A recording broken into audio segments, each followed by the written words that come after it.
We also congratulate the government on the progress we've seen on the ground, and I think that all of us must mobilize alongside our brothers and sisters in Burkina Faso.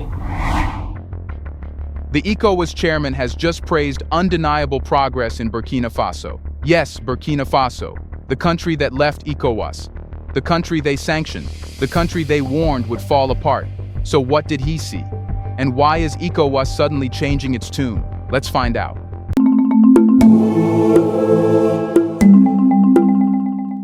It wasn't said in a grand speech. There was no televised announcement or policy paper prepared for the press. It occurred during a low-profile briefing, one of those routine diplomatic sessions where officials recite updates that nobody listens to. But this time, the room shifted. The air got heavier. Because in the middle of that monotone report, the ECOWAS chairman said something that stopped every ear in its tracks. There is undeniable progress in Burkina Faso. Just like that. Calm, measured, as if it wasn't the most explosive thing he could have said. No one reacted at first. It was the kind of sentence that doesn't land with a bang. It burns slowly. A few diplomats exchanged glances. A junior reporter scribbled it down, unsure if it was even meant to be quoted. But by the time the briefing ended, it had already started to echo through the corridors of power. The country that had exited ECOWAS, defied its rules, resisted its warnings, was now being quietly praised by the man who symbolically leads the bloc. There was no context provided, no explanation, no walkback. The chairman simply moved on, as though the remark had no special weight. But that's exactly why it shook the room. Because in diplomacy, the most dangerous truths are the ones spoken casually. It wasn't part of a scripted peace overture. It wasn't a softening of sanctions. It wasn't even an official shift in policy. But it was something far more threatening to the ECOWAS establishment. It was honest. Those close to the chairman knew something had changed the moment he returned from his quiet visit to Burkina Faso. The mission had been labeled technical, but what he encountered on the ground couldn't be dismissed as technical progress. He met young engineers building hydropower grids from scratch. He walked through market hubs filled with homegrown produce in regions once written off as war zones. There were no foreign consultants, no UN banners, no aid workers guiding the show. The chairman saw something that no ECOWAS meeting had ever fully described: Burkina Faso functioning on its terms. And maybe that's what disturbed him most. Not the signs of improvement, but the fact that none of it required ECOWAS at all. There were paved roads where maps once showed impassable terrain. There were schools filled with students whose parents had once fled the same villages. There was electricity in towns the bloc had written off. All without donor conditions. All without foreign troops. All without permission. That's what made the word progress so dangerous. Because it wasn't just an observation. It was a silent admission that the old narrative no longer fit. And if the chairman could see it, even just for a moment, then maybe others would too. And if more start seeing what he saw, then the authority ECOWAS once held over these breakaway states starts to crumble, not with rebellion, but with results. The sentence may have been quiet, but the consequences are loud, because now for the first time, ECOWAS isn't just facing a political rebellion, it's facing proof. And the question now is, how does a bloc that once claimed to lead West Africa respond when the countries it tried to punish are the ones moving forward? What ECOWAS feared most wasn't Burkina Faso failing. It was Burkina Faso that succeeded. And now, that fear is becoming reality. Long before the chairman said a word, the silence from inside ECOWAS had already grown deafening. And not just the silence toward Burkina Faso, but the silence within. The meetings had become hollow. The declarations rang out with less conviction. Behind closed doors, ambassadors raised the same questions over and over again. If the breakaway states were so wrong, why were they still standing? The truth is, ECOWAS didn't lose control when Burkina Faso walked out. It lost control months earlier, when its punishments stopped working. Sanctions were supposed to choke, travel bans were meant to isolate, the freezing of financial support was designed to break morale. But none of it had the intended effect. Burkina Faso, Mali, and Niger responded not with desperation, but with defiance. And worse, their population stood behind them. Crowds gathered not to demand reintegration, but to mock ECOWAS as a hollow tool of foreign interests. When leaders who were sanctioned saw their approval ratings rise, the first cracks in the illusion of control appeared. Inside ECOWAS headquarters, the unease began as a whisper. Why were military governments not collapsing? Why were blacklisted officials more popular than ever? And perhaps most dangerously, why were other member states beginning to ask if the bloc had become too rigid, too slow, too divorced from African realities? Then came the trade contradictions. Goods meant to be blocked still found their way across borders through informal networks. Regional airlines resumed flights under different pretexts. Entire corridors of commerce adjusted to new realities faster than the diplomats could write memos.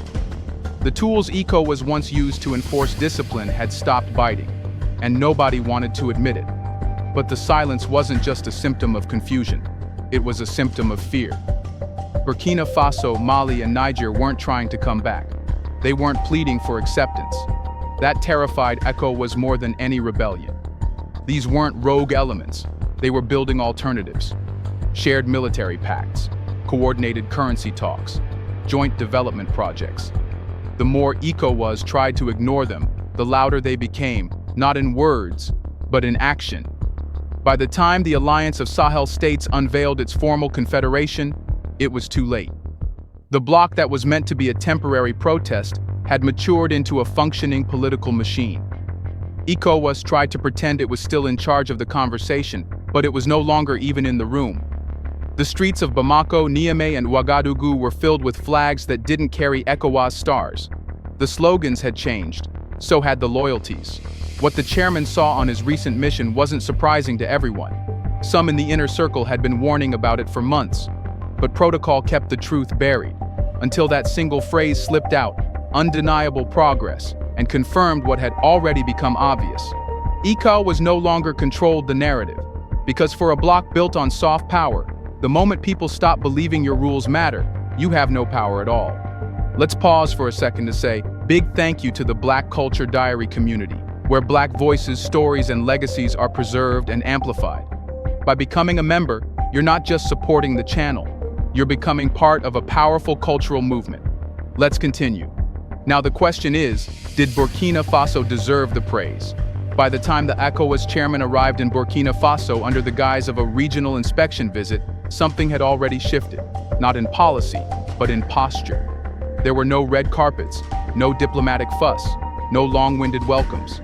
He wasn't treated like a powerful guest, but like a man coming to witness something he couldn't understand from his office. And that's exactly what happened. The streets of Ouagadougou were not quiet, but they weren't chaotic.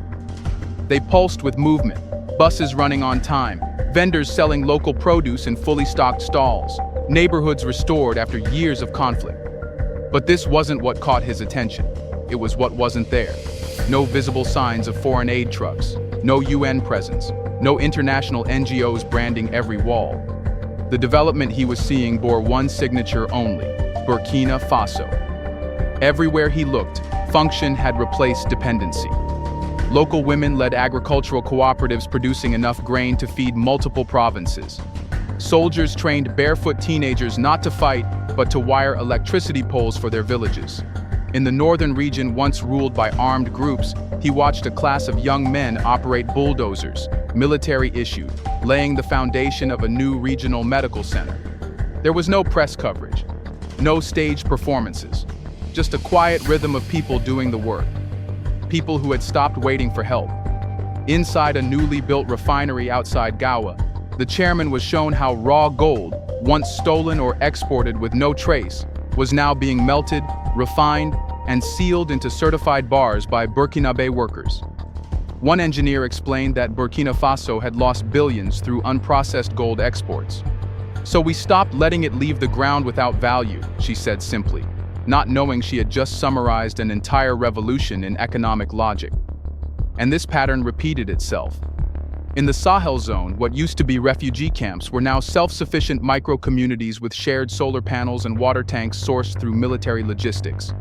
What was once too dangerous to govern was now a prototype for autonomous village defense. There were no mercenaries, no Western instructors. The training manuals were written in local languages, the uniforms stitched by tailors in Bobo Dioulasso, the rifles imported from new partners that didn't ask for loyalty, only payment. But the most jarring moment came not from an industrial site, but from a school. The chairman entered a classroom in the town of Djibo.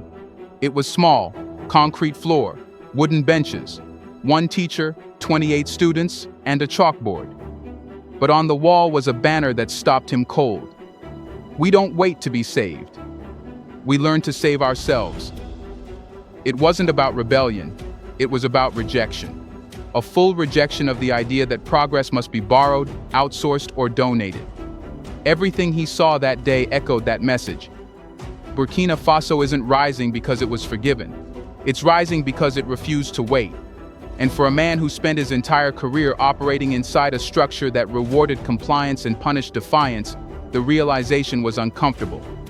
Because this didn't collapse. This wasn't improvisation. It was an order. Indigenous, military-backed, unapologetically homegrown order. The chairman left without making a formal speech. There was nothing to say. The numbers would never tell this story, but his face had already betrayed it. Burkina Faso wasn't proving ECOWAS was wrong with words. It was proving it wrong with roads, with classrooms, with functioning systems built outside the club. And that leads us to the most dangerous question of all. If this is what rebellion looks like, then what does success even mean anymore? Here's a reminder to please like and share the video and subscribe to our channel to watch more videos on Black culture, history, civilization, and identity. Let's continue now. When the ECOWAS chairman uttered the words undeniable progress, the world took it as a compliment. But those watching closely knew better. It wasn't a gesture of respect, it was a message. The chairman didn't break months of block-wide silence just to tip his hat to Ibrahim Traoré. That kind of deviation doesn't happen by accident, not in regional politics, not from someone who speaks for a system built on consensus and caution. Something had shifted, not just inside Burkina Faso, but inside ECOWAS. And it wasn't ideological, it was strategic. The very fact that he had to speak, that silence was no longer sustainable, signals that a deeper calculation was underway. One that had little to do with Burkina Faso's success and everything to do with ECOWAS's fear of becoming irrelevant. Until now, ECOWAS operated with the assumption that it could outlast defiance. That time would wear down the breakaway states. That sanctions, isolation, and lack of recognition would eventually make Mali, Niger, and Burkina Faso return to the fold, either through desperation or collapse. But Traoré flipped the script. He didn't isolate, he built. He didn't seek legitimacy. He created results that couldn't be ignored.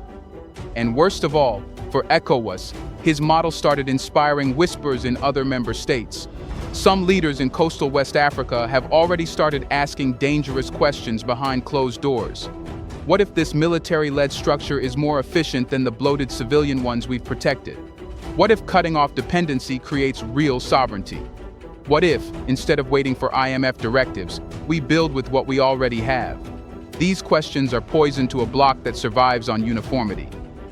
And the chairman knows it. So the praise, veiled as a casual remark, wasn't a peace offering. It was a flare, a signal to the remaining ECOWAS states that the center is wobbling and that those in charge are preparing for a scenario in which they are no longer the sole architects of regional identity. It was also a subtle test. By acknowledging progress in Burkina Faso, the chairman put pressure on other ECOWAS leaders to pick a side. Do they continue pretending the Sahel has collapsed, or do they break ranks and admit what's become obvious? His statement didn't just shift perception, it forced alignment. It forced leaders to either echo the recognition or remain silent and risk appearing out of touch. Even more crucially, the statement creates diplomatic flexibility. ECOWAS needs a way to re-engage with Burkina Faso, Mali, and Niger without losing face. It can't offer a formal welcome. That would undermine everything it claimed to defend. But a few scattered praises? That's a soft re-entry point, a quiet bridge back. Not for reconciliation, but for relevance. Because if the AES bloc continues to harden, with Russian defense deals, Chinese infrastructure investments, and increasing Pan-African solidarity, ECOWAS may find itself talking only to itself. And in geopolitics, a club that no longer has leverage becomes a museum piece. So no, the chairman didn't speak out of admiration. He spoke out of necessity. He saw what Burkina Faso had become. He saw what ECOWAS had failed to stop. and he realized that saying nothing was now more dangerous than saying something. But beneath the polished delivery and measured tone, the message wasn't to Traoré. It was to the rest of West Africa. They're not collapsing. They're rising. And if we don't adjust, we may be the ones left behind. There was a time when Burkina Faso's military government was treated like an interruption, a temporary detour on the road back to democracy, a phase that, like others before it, would eventually be corrected, repackaged, and reabsorbed into the fold of Western-backed order. But that time has passed, and the ECOWAS chairman's reluctant acknowledgement is only the latest sign of it. Because Traoré isn't simply managing Burkina Faso. He's modeling something far more dangerous to the old establishment, a functioning alternative. This is what makes him different from the dozens of strongmen who came before. They ruled with spectacles, they collapsed under ego. Traoré, by contrast, has made the radical choice to make things work. Schools are opening, markets are stabilizing, foreign currency reserves are rising, national production is replacing imports. It's not theoretical, it's not televised, it's physical, local, measurable. In an era where many African governments have become skilled at managing donor expectations, Traoré has bypassed the performance. He doesn't attend summits, he doesn't wear a tie, he doesn't speak in jargon. He governs like a man who believes he has nothing to prove to outsiders and everything to build for those inside.